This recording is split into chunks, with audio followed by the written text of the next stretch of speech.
प्रेक्षकांचे मी तेजस्विनी या विशाल संपूर्ण आरोग्य संस्थेमध्ये सहर्ष स्वागत करत आहे।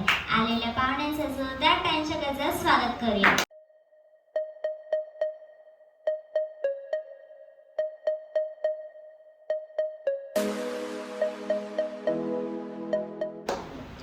ज्या क्षणाची आपण सर्वजण आतुरतेने वाट पाहत होतो तो सुवर्ण क्षण अखेरात आला आहे। विशाल संपूर्ण आरोग्य संस्था आणि WCC ह्युमन वेलफेअर फाउंडेशन यांच्या संयुक्त विद्यमाने आयोजित भव्य मोफत वक्तृत्व स्पर्धा 2024 मतो विकासाला चालना देणे हा आहे। प्रत्येक मुलामध्ये काही ना काही कला दडलेली असते। त्या कलागुणांना योग्य व्यासपीठ मिळावे, विद्यार्थ्यांना निर्भयपणे आपले विचार मांडण्याची संधी मिळते। छत्रपती शिवाजी महाराज हे आदर्श राजा होते। त्यांचा जन्म 19 फेब्रुवारी 1630 रोजी। वाचन म्हणजे फक्त शब्द वाचन नाही, तर ते एक विचारांचा आणि संस्कारांचा प्रवास आहे। वाचनामुळे आपल्या कल्पनाशक्तीला पंख मिळतात। आपण वेगवेगळ्या जगात फिरतो, नवीन गोष्टी शिकतो आणि आपल्या ज्ञानात भर घालतो। वाचनामुळे आपली भाषा सुधारते। मोठा परिणाम होत असतो। चांगला मित्र कधीही चुकीच्या गोष्टीसाठी आग्रह करत नाही, तो अभ्यासात मदत करतो। एका क्लिकवर जगाशी संपर्क साधता येतो। यामुळे शिक्षण, वैद्यकीय सेवा आणि तंत्रज्ञानामुळे जीवन अधिक सोपे झाले। तेच जे झोपडवतात। मित्रांनो, आपण सगळेजण स्वप्न पाहतो, पण एक असा प्रश्न आहे, आपली स्वप्न खरी आहेत का की फक्त कल्पना? कारण खरी स्वप्न ती नसतात जी आपण झोपेत पाहतो, खरी स्वप्न ती असतात जी आपल्याला झोपू देत नाही। मित्रांनो, जी गोष्ट विसरत आहोत ती गोष्ट म्हणजे आपले आरोग्य। जर शरीराचा आपली साथ देणार नसेल तर या सर्व संपत्तीचा उपयोग तरी काय हो? जर शरीराचा आपली साथ देणार नसेल तर या सर्व संपत्तीचा उपयोग तरी काय? एक श्रीमंत व्यक्ती करोडो रुपयाचा मालक असू शकतो, पण जर का त्याला डॉक्टरांकडे नेलं, डॉक्टर म्हणा ती म्हणजे वेळ। पैसा हरवला तर पुन्हा कमवता येतो, आरोग्य बिघडले तर उपचार करून सुधारता येते, हरवलेली वस्तू पुन्हा मिळू शकते, पण एकदा हातातून निसटलेली वेळ कधीच परत येत नाही। म्हणूनच वेळ ही जगातील सर्वात मौल्यवान संपत्ती आहे। आणि माणुसकीची श्रीमंत होती ते म्हणूनच ते आजही जगासाठी प्रेरणास्थान आहे। आज आपण मोबाईल, सोशल मीडिया आणि इतर याचे योग्य उत्तर आहे नाही, कारण प्रत्येक गोष्ट योग्य मार्गाने चालवण्यासाठी शिस्त आवश्यक असते। माणसाच्या जीवनातही शिस्त हा यशाचा भक्कम पाया आहे। मित्रांनो, शिस्त म्हणजे फक्त नियमच पाळणे नव्हे, शिस्त म्हणजे राजमाता, राष्ट्रमाता, माँसाहेब जिजाऊ या सर्व महान मानवांना वंदन करून व यांच्या महान कार्याला वंदन करून मी माझ्या भाषणास सुरुवात करतो। शिवाजी महाराजांचा जन्म 19 फेब्रुवारी 1630 रोजी झाला। जग जिंकायचे असेल तर तलवारीची गरज नाही, विचारांची गरज आहे। असेच विचार जगाला देणारे माझे विचार मानणार आहे। विद्यार्थी हा फक्त पुस्तकाचे निरीक्षण नसतो, तर तो समाजाचा आणि देशाचा भावी नागरिक असतो। आजचा विद्यार्थी उद्याचा डॉक्टर, अभिनेता, शिक्षक, शास्त्रीय, सैनिक आणि देशाचा नेता असतो। त्यामुळे विद्यार्थ्याचे व्यक्तिमत्व केवळ गुणांवर नसते, प्रगती या अत्यंत महत्त्वाच्या आणि विषयावर विचार मांडण्याची संधी मिळाली आहे, त्याबद्दल मी आयोजकांचे आभार मानते। आपला भारत देश फक्त नकाशावरचा भूभाग नसतो, देश म्हणजे स्वप्नांचा, संस्कृतीचा, इतिहासाचा आणि भविष्याचा श्वास असतो। आपला भारत देश जगातील सर्वात मोठी लोकशाही असलेला देश आहे। आपल्याला नेहमी सांगत असतात, दुसऱ्यांची मदत करा, कारण दुसऱ्याच्या चेहऱ्यावर हसणे हीच खरी सेवा आहे, हीच खरी सेवा। मदत करायला नेहमी पैशांची गरज नसते, प्रेमाने बोलणे, पडलेल्या मित्राला उभे करणे, आजारी मित्राची विचारपूस करणे, विद्यार्थ्यांसाठी जोरदार टाळ्या झाल्याच पाहिजे। आज मी आपल्या सर्वांसमोर आई वडिलांचा आदर या अत्यंत महत्त्वाच्या विषयावर माझे विचार मांडणार आहे। मित्रांनो, या जगात जर कोणते नाते सर्वात पवित्र, निस्वार्थ आणि प्रेमळ असेल तर ते म्हणजेच आई वडिलांचे नाते।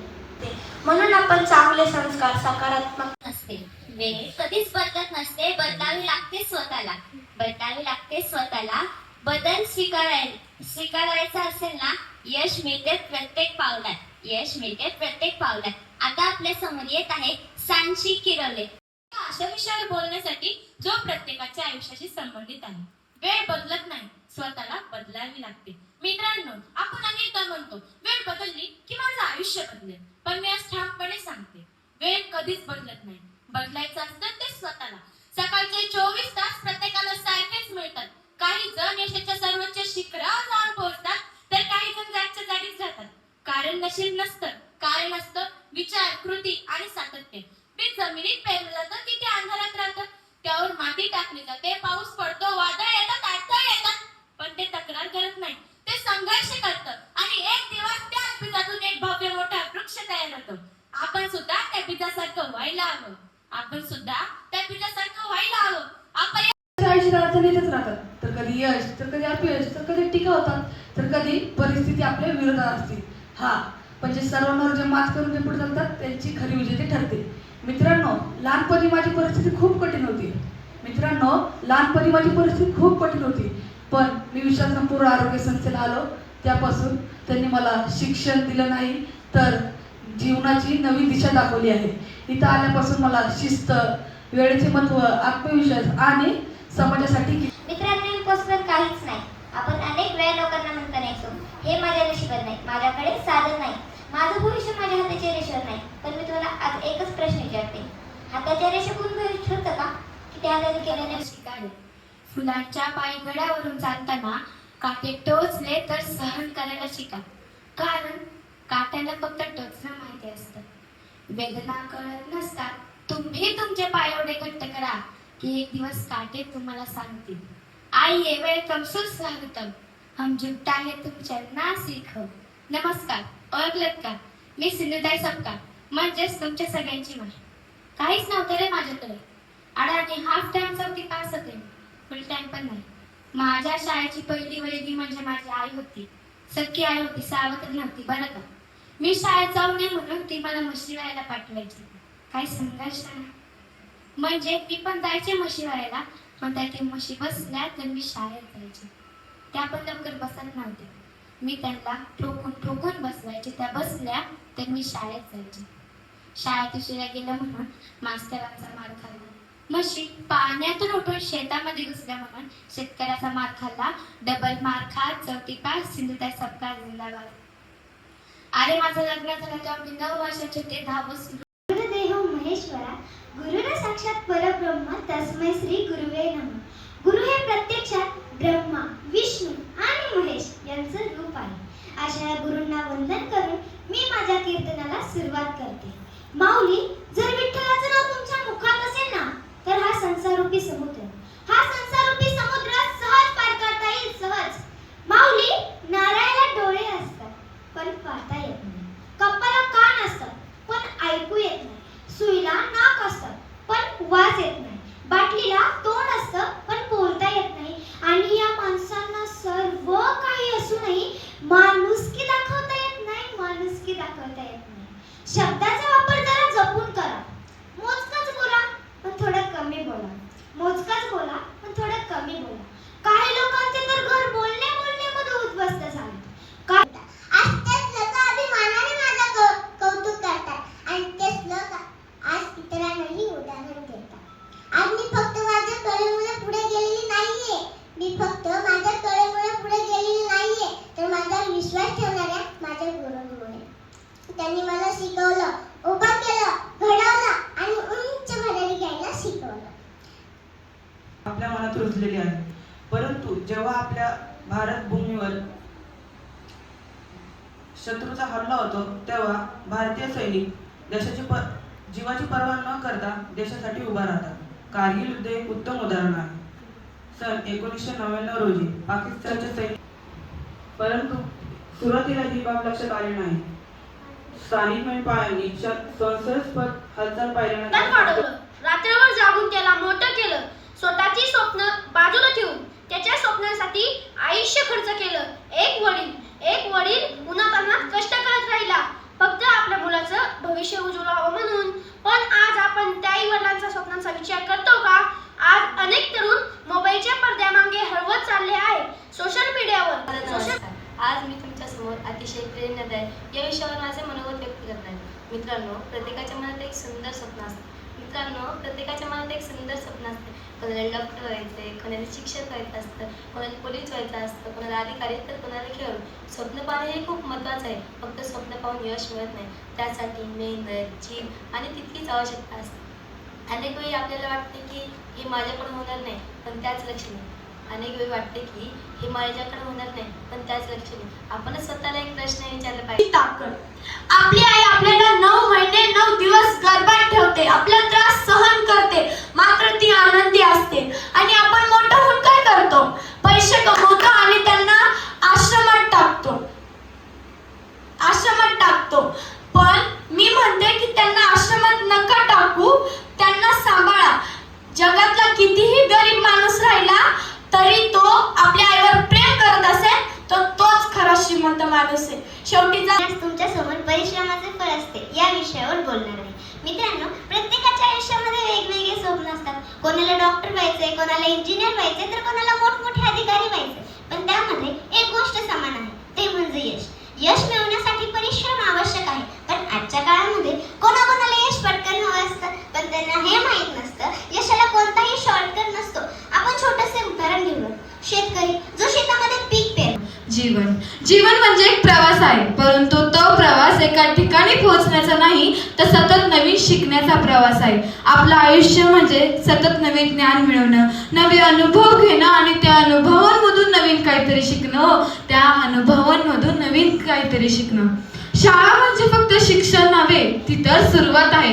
खऱ्या जीवनात शिक्षण कधीही संपत नाही. ते नोकरीतलं कौशल्य असो किंवा माणुसकी आपुलकी शिकणं असो, आपण प्रत्यक्ष नवीन काहीतरी. परीक्षक मंडळ, मान्यवर उपस्थित गुरुजन आणि माझ्या प्रिय मित्रमैत्रिणींनो, सर्वांना माझा नमस्कार. आज मी तुमच्या समोर एका अशा विषयावर बोलणार आहे जो आज प्रत्येकाच्या हातात आहे, पण कदाचित आपल्या आयुष्यावर हळूहळू राज्य करत आहे. मोबाईल मित्र की शत्रू? मित्रांनो, एका क्षणासाठी स्वतःला प्रश्न विचारा, आपण मोबाईल वापरतो की मोबाईल आपल्याला वापरतो? मोबाईल हा खरंच एक चांगला मित्र आहे. त्यामुळे आपण जगाशी जोडले जातो, ज्ञान मिळवतो, ऑनलाईन शिक्षण घेतो, आपल्या दूर असलेले लोक. मित्रांनो, पूर्वी काय होतं माहित आहे का? आपण सगळे एकत्र बसायचो, छान गप्पा मारायचो, हसायचो, खेळायचो. पण आज घरात सगळे असतात, पण तरीही प्रत्येक जण एकटाच असतो. आई बोलते पण आपण एकमेक म्हणतो. वडील काही सांगतात पण आपण ऐकत नाही, कारण आपण मोबाईल मध्ये व्यस्त असतो. हळूहळू आपण आपल्या धावायला शिकते, कारण त्याला स्वतः विश्वास असतो. आपण अभ्यास करताना, खेळताना किंवा वक्तृत्व स्पर्धेत भाग घेताना घाबरू नये, मला जमणार नाही असे म्हणू नये.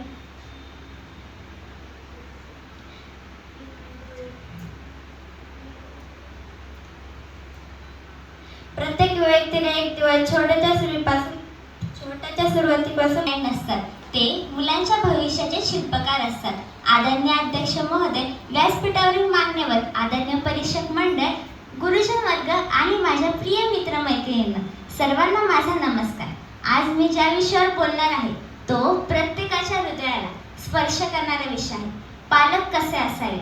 मित्रांनो, आपण अनेकदा ऐकतो की आजची मुलं बिघडलेली आहेत, पण कधी आपण स्वतःला विचारतो का, मुलं घडवण्याची जबाबदारी नेमकी कोणाची आहे?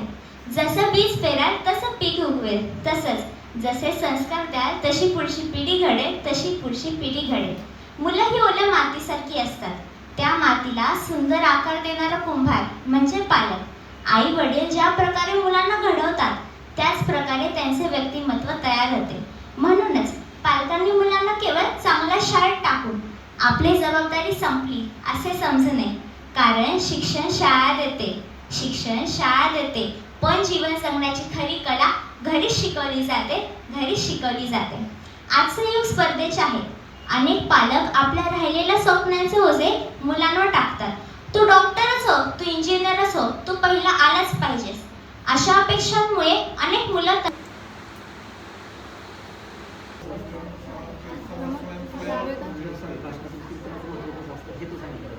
गुरूंचे संस्कार म्हणजे आयुष्याची खरी संपत्ती. आणि गुरूंचे मार्गदर्शन म्हणजे प्रत्येक स्वप्न पूर्ण करण्याची खरी शक्ती आहे. आणि म्हणूनच मी सांगते की गुरूंशिवाय यश अशक्य आहे. मित्रांनो, किती सोपं आहे ना ABCD लिहिणं, 1 2 3 4 लिहिणं. पण मला सांगा, शिक्षकांशिवाय हे शक्य होतं का? नाही. किती सोपं आहे 1 2 3 4. पण शिक्षकांशिवाय हे शक्य होतं का? नाही. जेव्हा आपण जन्माला आलो तेव्हा आपल्याला ना चालता येत होतं, ना बोलता येत होतं, ना लिहिता येत होतं. पण कुणीतरी आपल्या छोट्याशा हाताला धरून चालायला शिकवलं. कुणीतरी आपल्याला अक्षरांशी ओळख करून दिली. कुणीतरी आपल्या हातात पेन्सिल आणून दिली. मग आता मला सांगा, ज्या छोट्या छोट्या गोष्टींसाठी तुम्हाला शिक्षकांची गरज लागते, मग आयुष्यात मोठे यश मिळवायचं असेल तर तुम्हाला गुरूंची गरज नाही का? या जगात असा एकही महान व्यक्ती नाही, या जगात असा एकही महान व्यक्ती नाही की ज्याने गुरु केला नाही. भगवान श्री रामांनी महर्षी विश्वकर्मांना गुरु मानलं. भगवान श्री कृष्णांनी महर्षी सांदीपनींकडून शिक्षण घेतलं.